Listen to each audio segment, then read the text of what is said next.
I'm Stephanie Santoso. I am on the board of Nation of Makers, and I'm also the director of Maker Initiatives at an educational nonprofit called Citizen Schools.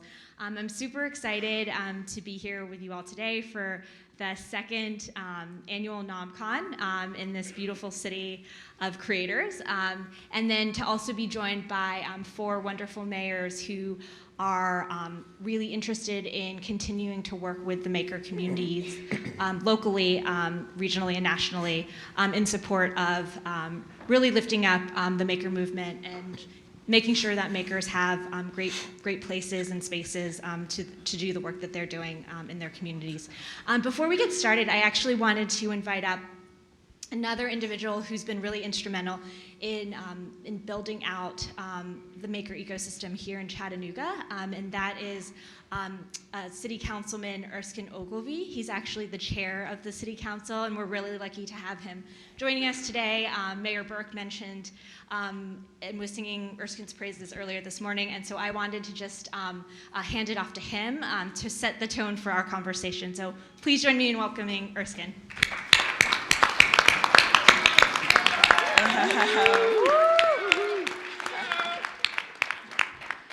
Come on, makers. We can do better than that. Come on, just be makers. You know, we was having conversations yesterday at the early morning, twice in a row. Thank y'all very much, especially on a Saturday. I showed up yesterday, and my wife dressed me.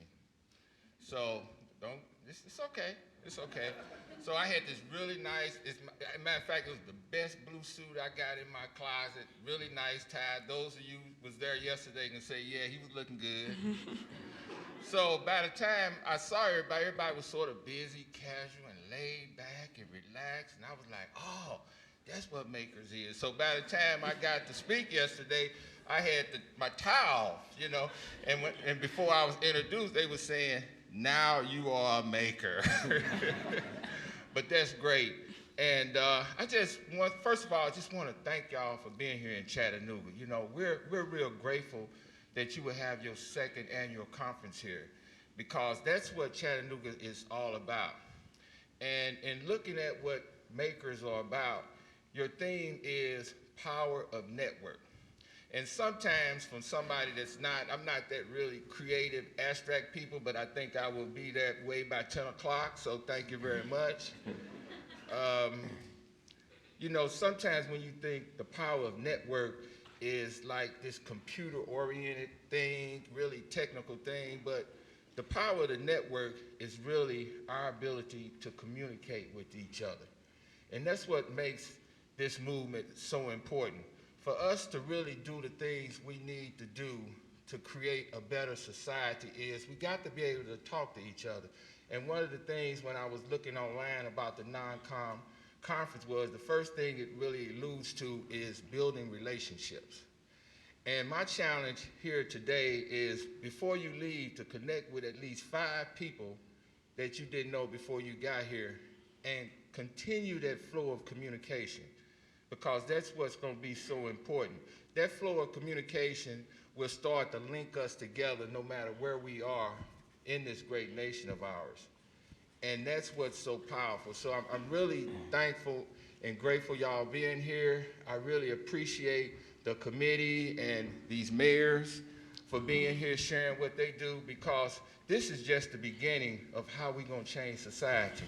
I was also asked a question this morning that what, as an elected official, drew me to the makers movement, and it was that how it connects communities. And what we do here in Chattanooga is no matter what your social economic status is in our community, we all can come together and talk and make one great community. And keep that in mind as we branch out and continue to grow as a movement. So with that being said, my wife didn't know. I love my wife. I talk about it all the time. But I didn't tell her I was coming till the alarm went off at 7 because she thought yesterday was it. So if you will, I need to do a group selfie right here. So she'll know I wasn't out, you know, doing political stuff. So just indulge me for 1 second. I'm going to say 1, 2, 3, and I want y'all to say, Cheryl.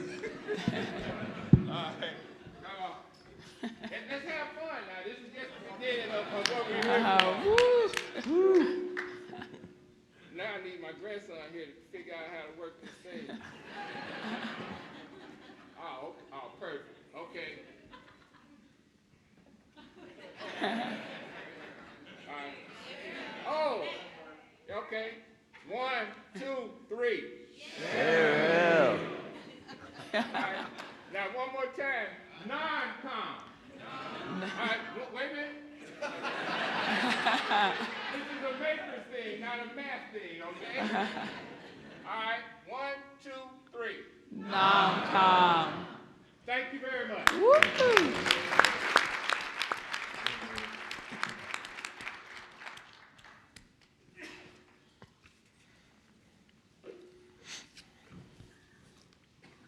Okay, I feel like that set us off to a really good start. Actually, what I wanted to do was kick off our Mayor Makers Town Hall, and we really wanted this to be an opportunity for the maker community and mayors to have a really interactive dialogue, the way that you would in any town hall.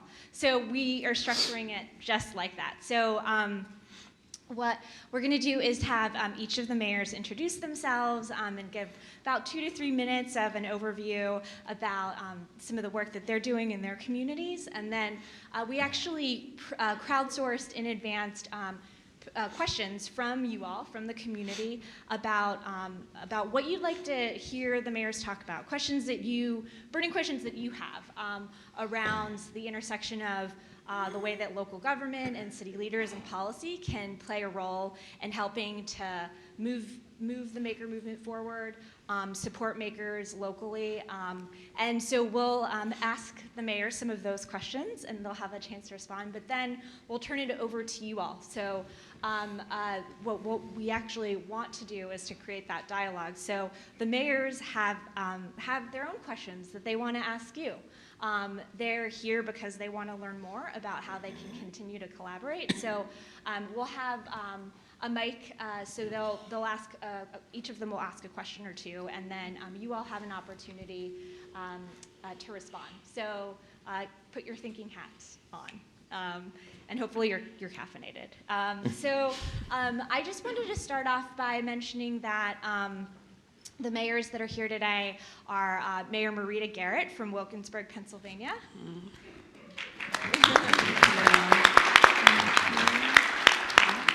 We have Mayor Jake Day from Salisbury, Maryland. We've got Mayor Rogero from Knoxville, Tennessee. As she mentioned, the Maker City. You guys have that URL, don't you? Oh, yeah. Themakercity.com is their URL. .org. Oh, .org. Sorry, .org. And then we also have Mayor Jerry Merrill from Rexburg, Idaho. So I would love to maybe start with Mayor Garrett. If you could actually give a little summary of the work that you're doing, who you are. Yeah, absolutely. Should I stand up or? Okay. Oh, yeah. Oh, yeah, this poor side of the room. Sorry. Okay, yeah. That's So that's great. what we will do. Each mayor could Okay, stand up thank when you you for talk. that. That's great. All right, so good morning, everyone. My name is Marita Garrett. I serve as the mayor of Wilkinsburg, Pennsylvania. It's a borough that borders the city of Pittsburgh. So how many of you have actually been to the city of Pittsburgh? See some hands. Wow, a lot of people. So I'm going to go ahead on a whim and say probably about 50% of you have actually probably driven through Wilkinsburg, didn't even realize it, but thinking that was the city of Pittsburgh. So that's how close we are to the city of Pittsburgh. I am now serving in my second year of term of being mayor, and also the first black female mayor in my borough. So shattering glass ceilings all the way around, but prior to then, I served on council for 4 years. And so in my head, I am a maker of many things in a sense, maybe not necessarily computer tech spaces, but almost a maker and connector bringing communities together. So as some of my mayors who are of smaller municipalities know, it's not a full-time paying job. So we also have to have other positions that actually pay the bill. So my bread and butter is I run a consulting business called Adam Intrinsic, where we do community outreach and engagement consulting. And we actually do some work with the lovely Ani Martinez of Remake Learning, which make sure you go to their sessions tomorrow. But in that, my background is community outreach, so everything I do is centered around the community. So I feel that this maker space, this maker movement, is really another way to bring community together. It's another avenue for people to come together, work together to build ideas, all for the livelihood and viability of our community. Additionally, I think it also shows other pathways, especially to our youth, of what we can present what careers look like. Careers aren't necessarily anymore, kind of what we thought maybe when I was coming up, that rigid, 9 to 5, or you get your 4-year university, you go to a college and you find a good job after. We have to get more creative with that, because obviously I don't need to tell you about the current status of our economy, but we also have to take this and maybe instill into some of our residents who may not be as connected as we all are. So I really am excited about so far what I've heard, what I will continue to learn, and I really know that if each one of us, and especially us mayors, do our part in taking the information that we hear today back to our communities, that hopefully we will all be maker cities. So thank you all, and I look forward to hearing more of your questions. Thank you.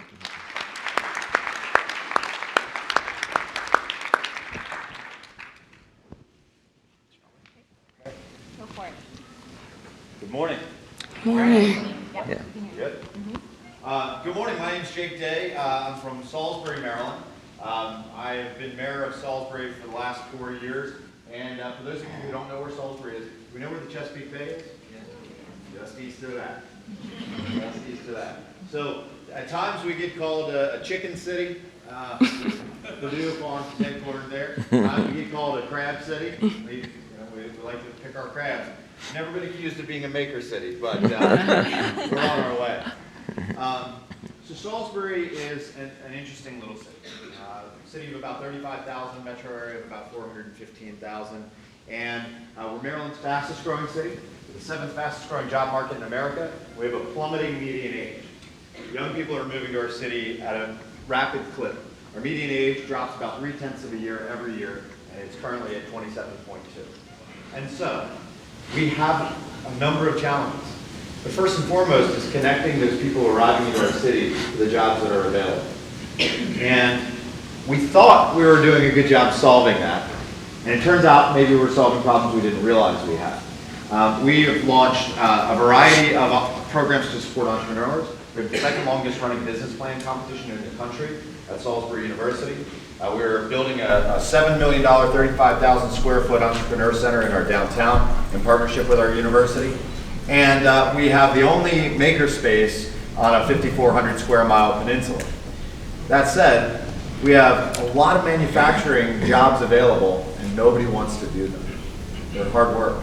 So we thought we'd train a bunch of people up with a welding program, and we were going to ship them right over to the shipbuilding facility, Chesapeake Shipbuilding.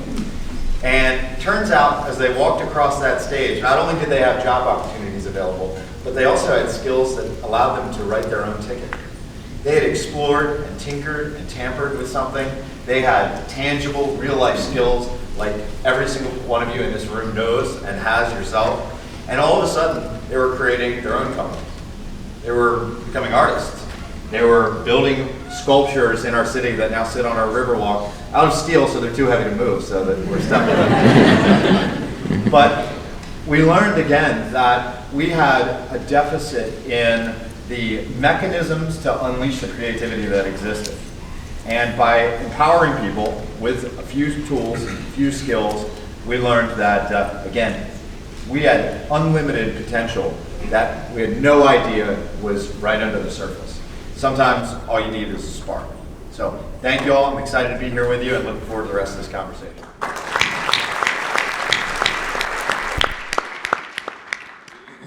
Good morning. Morning. Knoxville Mayor Madeline Rogero. I'm really excited to be here. How many of you have ever been to Knoxville? Yay. All right. This is good. Well, if you haven't been recently, I hope you come back, because in the last 15 years, Knoxville has just blossomed. And it used to be there were tumbleweeds kind of rolling down our downtown streets, and now there's activity and life vitality 7 days a week. So it's a really exciting place to be mayor. I am the 68th mayor of Knoxville and the first woman mayor, so love seeing the first woman mayor. And actually, if you're from Tennessee, we have 4 big cities, and I'm the first woman mayor in any of the big cities, so that's, Tennessee is coming along. So, There you go.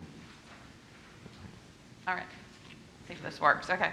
So I'm also in my last year as mayor. I go out of office in December. We have term limits, and so there's a big mayor's race going on right now in our city. But I want to talk for a minute about what we've been able to do over these last 2 terms. So in about 2013, as mayor, I worked with the Chamber of Commerce and some of our philanthropists in town, and we formed the Knoxville Entrepreneur Center. And our directors here today, I think he'll be on a panel later today, maybe, Jim Biggs. And so through that process, we also got involved with our maker community, and it started evolving like in many cities. So we started working with Etsy, and Etsy actually named us the first Etsy Maker City, and that's when we grabbed that URL and branded ourselves themakercity.org. I formed a Mayor's Maker Council. We have about 22 makers who serve on that council, working with the staff of KEC and also with my Office of Business Support Business Liaison, Patricia Robledo, who's here. And they really advise us on how my administration can be more responsive to the maker community. But their job is to create that community and empower that community to help that community network. So we have a very robust website. I hope you'll check that out, themakercity.org. On that, we have an online maker directory, so anybody who's a maker can register online, and then that creates more of those connections.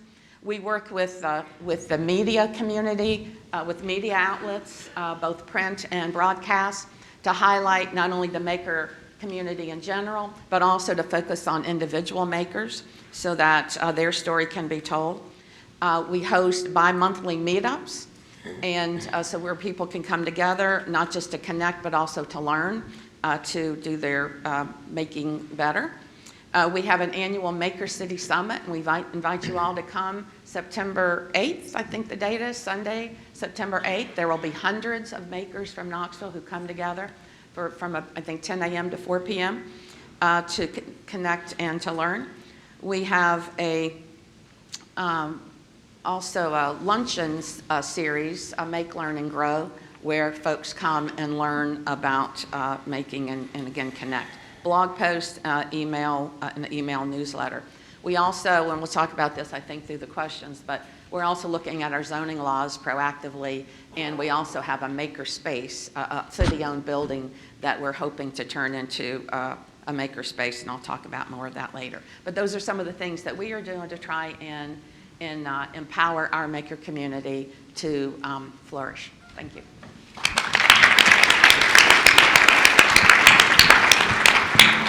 Good morning, y'all.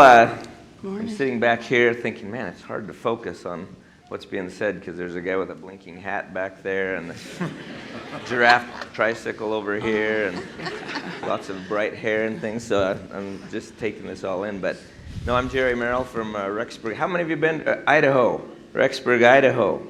Oh, Idaho, not Ohio, not Iowa. It's where we grow the big potatoes, right? Idaho, yeah, okay. Yeah, we come from a beautiful little city, about 30,000, and 20,000 of those are college students. So we're a small city with a large university, and that has some problems. Mayor Dave bragged about his 27-year-old average. Well, ours is 21 and a half. We are the youngest city, according to the census, the youngest city in the country. And which is great, you know, a lot of youthful vitality. It also brings a set of problems. We're also the highest poverty rate in the state of Idaho because 25% of these students are married, young people starting to raise families, and of course they're in college and they have no money, no jobs. So I'm here, I'm kind of the rookie in the room here. I didn't really understand this maker thing very much. We have been having business competitions and startup weekends, and we've seen some makers come out of those, which is really exciting.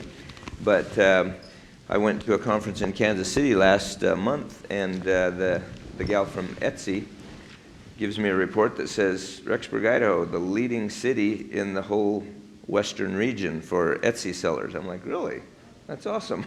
And so I'm thinking, we need to figure this out a little bit and kind of figure out how to get our arms around this community and how we can support them and help them and encourage more of that, because a lot of these families, these young families, I think this would be something that would really help them to be able to afford their rent a little bit better and things like that. So I'm here to learn. I'm excited. I've learned some great things already and made some good connections, so I'm really excited to be here, and thank you, and I'm looking forward to learning what I can from you while I'm here. Thank you.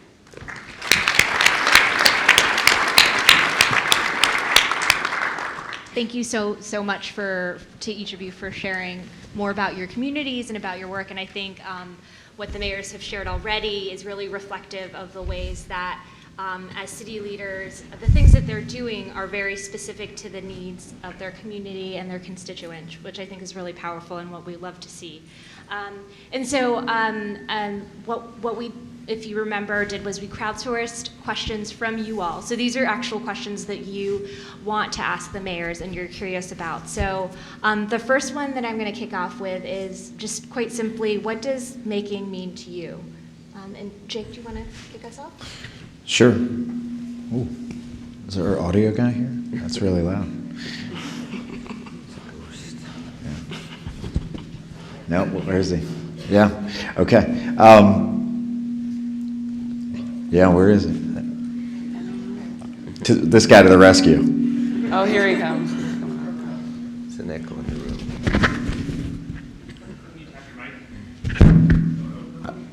He says, don't do that. You sound like it's God speaking to us.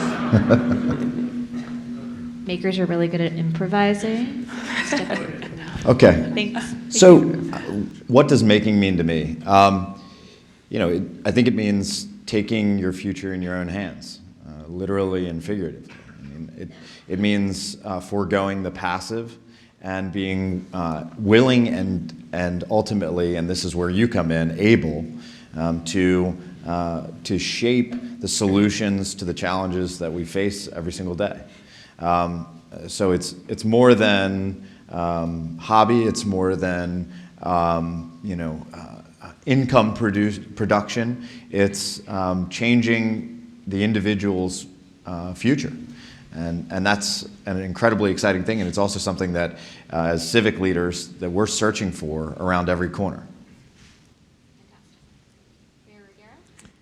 Yeah, that's a good answer. And another level, it's the act of creating. It might be a goods or service that's needed. It might be something that is artistic that touches the spirit of individuals or a community, and it could be something that actually elevates us as a community as well. So it's different things to different people. It's from the very practical to the very esoteric, I think, when you talk about making. And I often think about, we started with an entrepreneur center, and I think not all entrepreneurs are makers, but I think all makers are entrepreneurs. Mm-hmm. And so we need to make sure as a community that we're recognizing where each maker is and provide those kind of resources to help them flourish. That was so well said by both of you. How about if I just show you my Homer Simpson socks?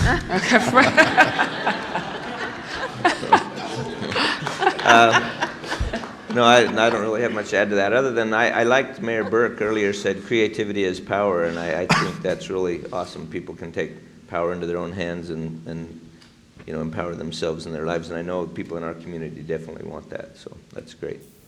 Yeah, so to me, it's, when you hear the saying, where there's a will, there's a way, and I feel like that's what makers do in this whole makerspace movement. And actually, this morning on the news, so I don't know if one of you are in the audience, but you make the toys and reproduce them for kids maybe with special needs. I saw that on the TV. They said you were attending NOMCON, so I don't even know if he's in the room. But I thought that was really great when we're talking about, man, someone should really make this to solve this issue, and Makers and this movement really addresses that. Fantastic. The next question is, would you consider having you or one of your staff members doing a day in the life of a maker? So spending time with a maker in your community really closely, or have you already done something like that? Would you consider doing something like that, or have you already done? Want me to start? Sure. Yeah, I've not spent a day with the maker, but I think it's a great idea. I have been to many of our maker spaces. We work closely with our makers. We have facade improvement grants, and we recently had a wonderful, or several months ago, had a ribbon cutting for a new studio space of a maker who used our facade grant loan program. It's actually a forgivable loan. So yes, actually we had talked in preparation for our summit in September. I had spoken yesterday with Patricia about doing a tour of maker spaces and Facebooking that and such, so that we can try and create even more interest in the Maker Summit that's coming up in September. So I think it's a great idea. I love the idea of the tour of maker spaces. That's great. Yeah, I think that's a great idea. In fact, we have one maker that came out of our business competitions. It's called Siphon Sound. It's a wraparound audio headphones that you can put inside motorcycle helmets and snow machines and helmets, things like that. So I'd love to spend a day with him. Will you do that and then let us know how it goes? But no, I think just to be able to, and we're actually in the process of trying to create a maker space, so I think we'll have a lot more opportunity to interact with folks that way. So Mayor Merrill's looking for any tips or ideas around that, right? What's that? Mayor, you're looking for tips yes, and advice yes, and suggestions definitely. around creating a community-based Definitely. makerspace for Rexburg. Mhm. Just for anybody who, there might be a few people who could help here. Yeah. You. Mayor Garrett? Oh, yeah, absolutely. So like Mayor Rogero, we have a makerspace in Wilkinsburg, Proto Haven. And, okay, yes, so are you here? Devin. Okay, Devin in the back. Yes, Devin Montgomery, who's the executive director of Proto Haven. So I haven't spent a day there, but they had their launch 2.0 in December to celebrate them getting new equipment, opening up some more classes to the community. But I really do like that idea of actually cultivating an event about spending a day at the makerspace. Fantastic. So I'm probably not the only mayor up here that does this, but we do Mayor for the Day in my city. And, we show a young person, they get to spend the day with me, and they get to see that the mayor gets to play with all the police department's toys and ride the fire truck and feed the zoo animals all day. That's what mayors do, right? No, those are the best days of my month. But I love the idea of flipping that on its head and saying, no, I'm going to go spend a day, making, hands-on, touching, feeling.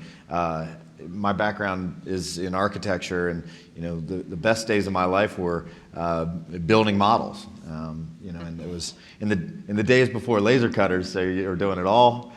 Cutting up your thumbs with X-Acto knives and gluing your fingers together. But the good old days, we call it, right? But I love the idea of seeing and experiencing, what's going on in our maker spaces, in our schools, in our libraries, where this is occurring, and being a part of that. I think that's a wonderful idea. Thank you. The next question is about affordable space and how that relates to maker spaces. So finding affordable space for makers to be able to work on projects and bring together the community is challenging. How can we convince civic leadership to hang on to affordable industrial property given all the pressure to sell to development and developers? Any thoughts? You want me to start? We're a fairly small city, and we don't really have a lot of industrial property or things, but I think the key for us is being able to find some partners that we can work with, and we actually have one developer in our city that has offered some space for maybe like a commercial kitchen or some things like that to do. So, and we have some space next door to us at City Hall that we're wanting to dedicate to a maker space, and so Yeah, the development part is tough because, you know, generally the cities don't own the property. Some do, I guess, maybe, but we don't. And we're in a strange situation of being a small town, but our property values have risen since the university has grown. They announced that going from a 2-year university to a 4-year university, or a 2-year junior college. And since that time, in 2002, our property values have just skyrocketed because of all the speculation on apartments and things like that. And so it's really tough to find properties that we can hang on to and be able to afford to do anything with. So anyway, those are the kind of things we're looking at, but finding some partners that are willing to work with us and help us and integrate that space into their developments, I think, is the key thing. Yeah, likewise, Mayor, in our area, we're a borough of about 16,000 people, so it's not necessarily that developers are buying up Wilkinsburg pretty fast. Also, because of the steel mill decline, a lot of our buildings are in disrepair, so those that are even viable to be redeveloped or rehabbed are almost kind of slim to none. So getting creative, but going back to that relationship building. So our government has established really great relationships with our state house leaders, state senate, as well as our county economic development department. So that's really been helpful. As you know, the borough, we don't necessarily want to go in the business of owning real estate, but we want to make sure that we have some designated areas and properties for residents, you know, whether it's in the makerspace, artists, or youth-based programs. So going back to collaborations and partnerships is really big. So this is why it's so important that you and I have direct dialogue, or you and your mayor. How many of you in the room have a direct and ongoing conversation with your mayor? Not enough. Not enough. So this idea in Salisbury is less than 24 hours old, but in the last 24 hours, I mean, you know, we've been talking to Kevin Justice and Chad Pavlikovich. These are friends of mine. They've been deeply involved in establishing M4 Reactor, our makerspace, and have been involved for years. And it was only 3 years ago that they actually got a facility, and they share a space. They operate out of a government building, our Tri-County Council building, but they don't want to be there. It's inaccessible for virtually everybody. It's on the outskirts of town. There's no public transit to it. It just doesn't make sense. And so in the last 24 hours, we're like, wait a minute. We got to do something different. We don't have any vacant industrial space in our city, but or you know, very little. It turns over quickly. But we're looking at a city development downtown, which is happening right now. 30,000 square feet, ground floor, cultural space. It's got to be cultural space because the city is master leasing it from, and what does that mean, cultural space? It could mean anything. It means the city made an argument that we want to be in the real estate business, but only so that we can seed things that are good for our community. So in that space, a junior achievement finance park, and BizTown, a culinary program for our career and technical high school, and I'm hoping now M4 Reactor will be moving into downtown. That's the project we're working on now. And that's just why it's so important that we talk about what are your needs, and let's be creative and figure out how we can help solve them.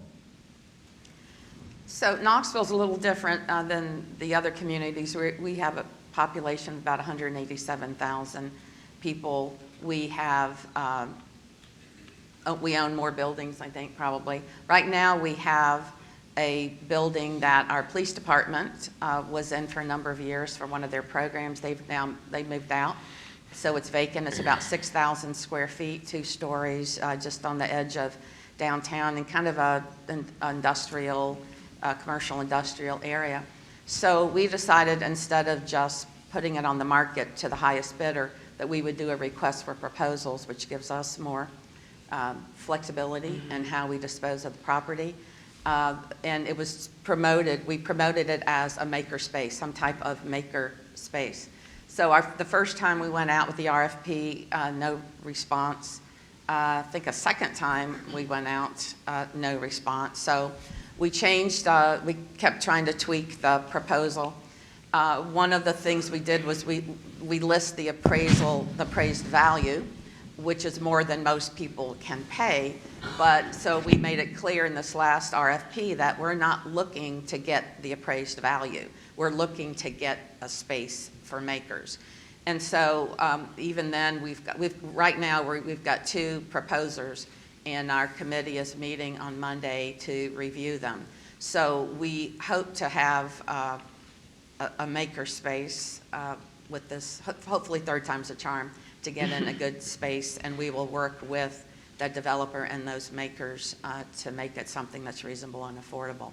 So that's one thing we are doing. I also want to mention another example of how makers have teamed up, not with government, but with a community partner. We have a nonprofit called used to be called East Tennessee Technology Access Center.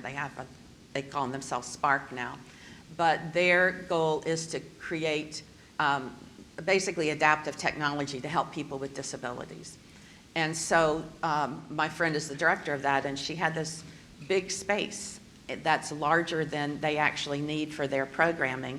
They had a basement, walkout basement, big, huge space that they only used a small portion of. So she was looking to help her nonprofit budget. She was looking for someone to come in and lease that space. So meanwhile, the Knox Maker community, there's a group called Knox Makers, they were looking for space. They teamed up. As it turned out, the space was perfect for them. And not only is it a good space for them, but they've created this really good connection with a nonprofit that can use their creative knowledge. And so they've had hackathons and different types of events to try and help the people with disabilities, help them access things that they need. So another piece of that is, so when we had the ribbon cutting for the new Knox Makerspace, I showed up to cut the ribbon, and it turns out one of the makers is a sculptor, a welder, and he had created this big metal ribbon across the front. And I'm like, okay, and with a big metal bow, very artistic. And he gave me a plasma cutter. So, and of course what do you call it, the hood or whatever, the helmet. And I say to this crowd, I was like, wow, I've never used a plasma cutter before. How many of you have ever used a plasma cutter? And of course, every hand went up. I said, wrong crowd, wrong crowd. So there's actually a video on YouTube of me cutting this metal ribbon with the plasma cutter. But anyway, it's a great space, and it's worked out really well with the nonprofit. Very cool. Fantastic. Thank you so much for sharing that with us. So I want to make sure that we have plenty of time for you all to ask questions to all the makers in the audience. So we're going to go with one more question, and then I'll turn it over to each of you to ask a question to everyone in the room. So this last question is, what is something about the maker community you wish you knew more about or better understood? Because you have a whole set of amazing resources here in the room. Please feel free to share any thoughts with us. What our questions are? Oh, no. Just is there something about the maker community you wish you knew more about or understood? Well, probably because the maker community is so diverse. Every time I ask somebody what do you think of as a maker, there's a different answer, right? And so I think being mayor, as we try to adapt our regulations and our policies and programs to meet the needs of makers, we need to understand more about that diversity, because what you might need, you might need something different. So I guess I would ask, what are some of the things that you do need from government that maybe we haven't touched on before? Actually, that is probably a great transition. Was that going to be your question? Yeah. Okay, perfect.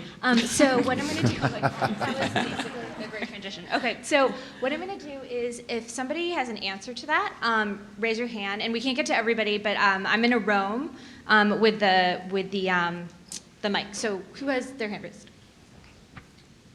Could you just quickly introduce yourself and where you're from, like city and state, and then just a minute as a response, if that's good. Hi, I'm Deb Wilson from Springfield, Missouri, and I am the state rep for representative for Missouri. So one of the things I have is going to our mayor and trying to explain what the maker movement is all about through the government, and it seems like they can't wrap their head around the difference between STEM, STEAM, and maker movement. And if you're in education, that's a real issue of how to make STEM applicable through the making movement. So how can I better, help them understand this process? Great. Okay. Want to hear it? We want to, Do you want to respond to that at all, or? yes. You want a response? Yeah, sure. I think having allies in this, so if you work with your chamber or you work with you've got teachers, educators that get it. The more you bring in the context, with other people who are impacted by this or who you are working with, the more they hear it from different people, then I think that easier it is for them to understand and to be open to it.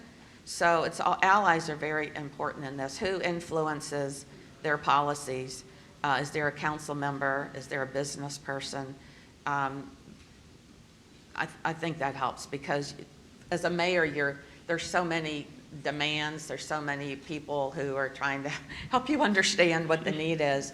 So building your coalition of folks to come in and meet with the mayor and to try and give that context and how it impacts, particularly economics. Mayors are always looking for economic return on things.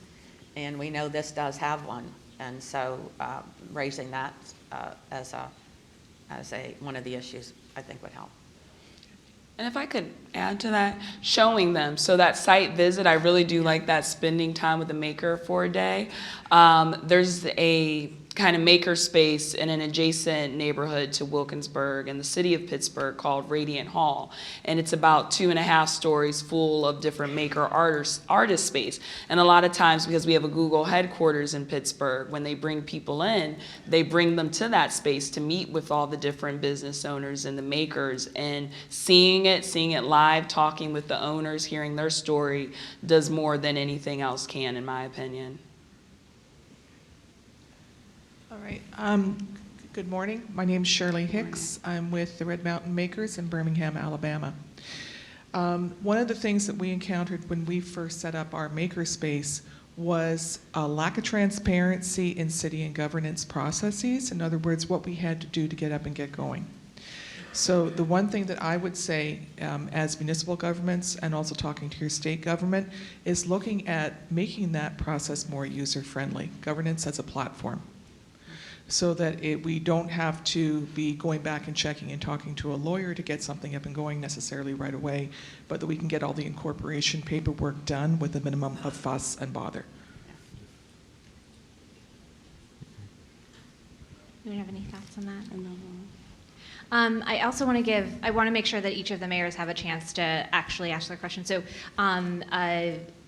Mayor Garrett, do you have a question that you'd like to ask the makers in the room? Yeah, so actually I wanted to know if anyone had a success story of working with their local government and how they were helpful in that.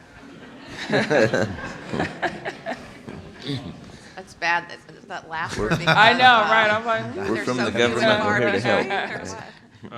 Yeah, my name's Ryan McDermott. I am a part of a couple of makerspaces in Phoenix, Arizona called Heatsink Labs is one of them, and the new one we just started is called the Walter Hive. So your question is perfect. It's actually a perfect transition from the last question into this one. So the story that I'll tell about a really good success story is with Heatsink Labs.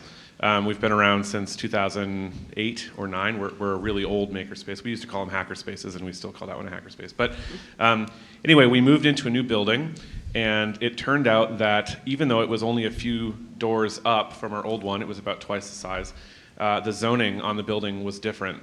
And it meant that whereas the previous one was zoned, I don't know what the names are in Mesa, but it was basically, it allowed manufacturing. This new one, which looked completely identical to us, It turned out didn't. And it meant that we needed to install fire sprinklers in the building before we could even continue using it at all, which was a huge problem. So the transition, the last question is help us with that process of understanding zoning.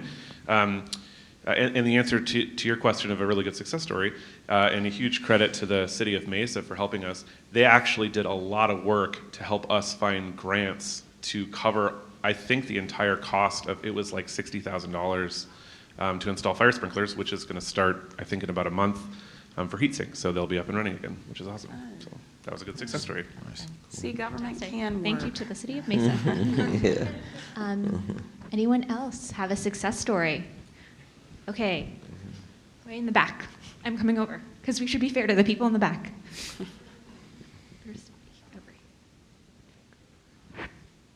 I'll just say one really quick. My name is Grace Belangi. I help run the clubhouse in Augusta, Georgia, and we did a lot of events, obviously, that weren't money-making per se, but they're community building. And so the first one we did, the city was very much like, okay, you got to close the road and pay for the police and get all of these permits done. And by our third event, they saw such value in what we were doing that they sort of made it happen that we didn't have to pay for those services. And so it was literally inviting the city officials and the mayor. I mean, we just put them on a mailing list and invited them to everything. Let them take opening remarks, give them some free passes to the events. And so I think a lot of that is just strategic community relationships. But that saved us thousands of dollars. Thank you, Grace. Mayor Merrill, did you have a question for the audience? Yeah, my question is, so what's the best way to find the makers in your city and try to bring them together? What are some of the events or things that have been successful in your areas that can help me to identify my makers and bring them together? Hello, I'm Free pizza. by the way, I'm giving you an invitation tomorrow at 11. If you want tips on how to grow your makerspace, I'm giving a session on that. And I've got each one of you a gavel so you can pass legislation to support your makerspaces. All right. Yeah. To answer that question, we did something in Greensboro, North Carolina, because I had some heavy hitters. I had billionaires, I had people that were running for Senate, and I had 2 weeks before the event, we didn't have anybody signed up. And so I invited the community in for a silo-busting roundtable for National Manufacturing Day. And we had 10 tables, and we had a different person from different communities sit down and talk about the different elements of manufacturing. We had high school kids. We had community leaders. We had government. We had at universities. We had students. We had manufacturing. We had plant engineers. All talking about the different aspects. And we had discussions about energy management and how do we create our environment to be safe but also functional. I had Duke Power and an energy activist sitting at the same table, and the energy activist says, you have poisoned our land, you have poisoned our air, and you've ruined our water. And the guy says, we're cold in the winter, and cold in the summer and warm in the winter. And he says, we need to do it better, but we need your input. So in this polarized society, everybody's like this brought them together and the dialogue was there. So if you want to bring your community together, host some dinners. Get a pancake bot that's a CNC operated pancake machine. Turn it into a fundraiser and have a ball and be at my session at 11 o'clock tomorrow. Right, that's the key. Thank you,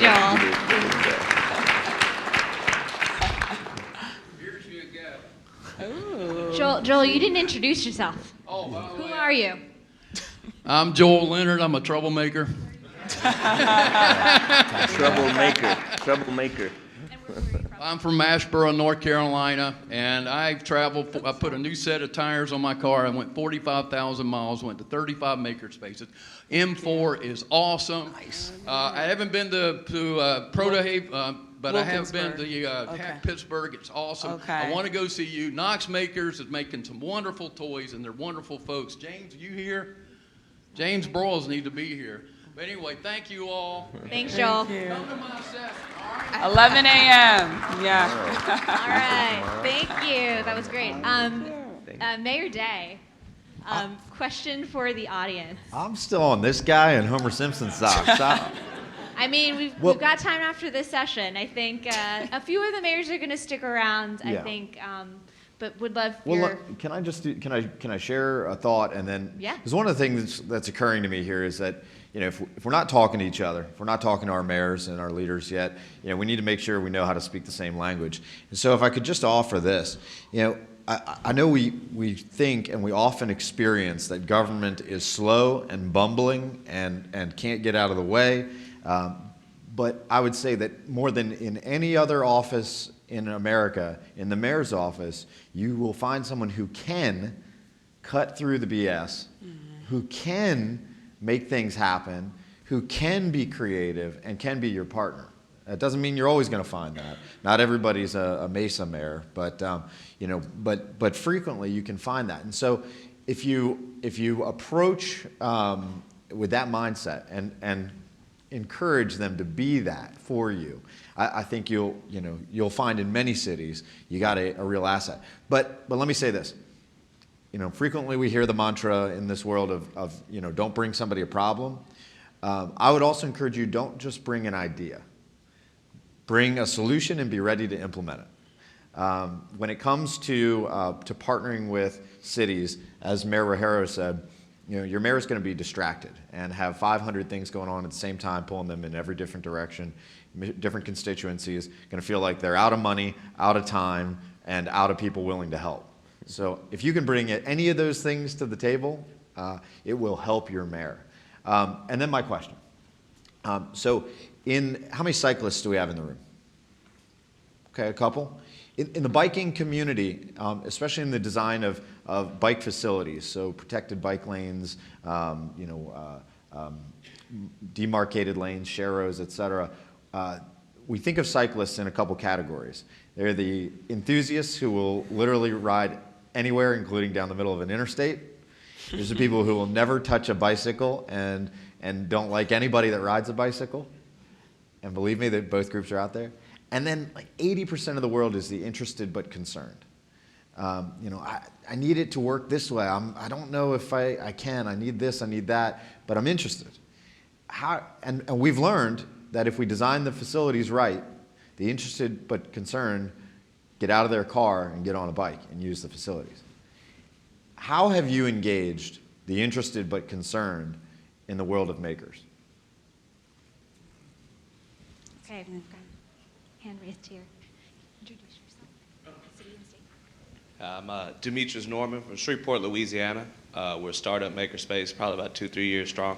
NWLA Makerspace. We're at nwlamakerspace.org.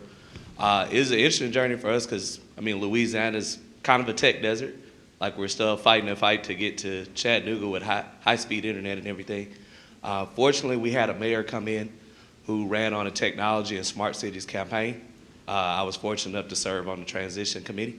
And so we actually got to put some action items together and some objectives for this administration centered around not just growing technology, but the maker community. A lot of information that came from the maker cities narrative. And the way we were able to do that in an environment where people don't know what a makerspace is, we had to kind of make it take the shape of each partner we sat down with.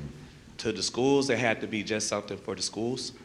For the city, we have a lot of issues with economic development, high unemployment. So we really had to speak to that need and have a ready-made solution in the form of makerspace. So that's really how we got people to shift from the interested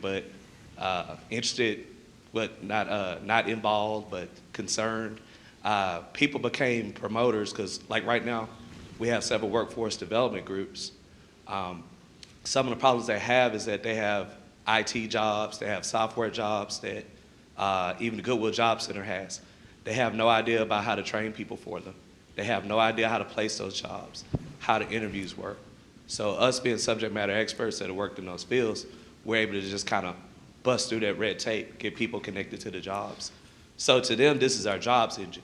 They don't really understand the maker movement or the history, but to our local leaders, our city leaders, this makerspace thing is going to fix our jobs problem. The businesses like our makerspace. We met with a company named Nucleus, like a multi-million-dollar software company. The Greater Chamber asked us to come in. They sat down and talked to the guys and like, you guys got a makerspace? We want to talk to those guys. And so that simply came from looking at what the community needs were, doing kind of like a community needs assessment, just like any other nonprofit, and making sure that the programs we're doing, although they're fun for us, making sure that they actually solve a community need that aligns with our mayor and with our citizens. Fantastic. Thank you so much for that, those insights. And I think you hit on something that we also talked a little bit about yesterday morning, which was around sort of the translation almost that needs to happen, right? As you're part of the maker community doing the work that you're doing, there's a certain vocabulary and language that you use, but other organizations and institutions in your community may not quite understand it. So there's a little bit of reframing that needs to happen. You're not changing what you're doing, you're not describing it, you're not saying you're doing something else that you're not doing, but you're just having to reframe it so that others can understand why it's important. So we're actually running a little bit behind schedule, so unfortunately we have to wrap up. But I think what I just wanted to summarize and say is I think this is something that we have been wanting to do for a while, to actually have city leaders and civic innovators come and join us in a really authentic dialogue. And hopefully this was also helpful for you all in terms of being able to actually learn from the community, and I think it was helpful for the community to learn from you all in terms of the ways that we can continue to work together. And to say that this is hopefully the start of a longer term relationship where we're continuing to invite more mayors and civic leaders to come and join us at places like NOMCON. A quick thank you to the National League of Cities, who were our partners in this. A big hand for NLC.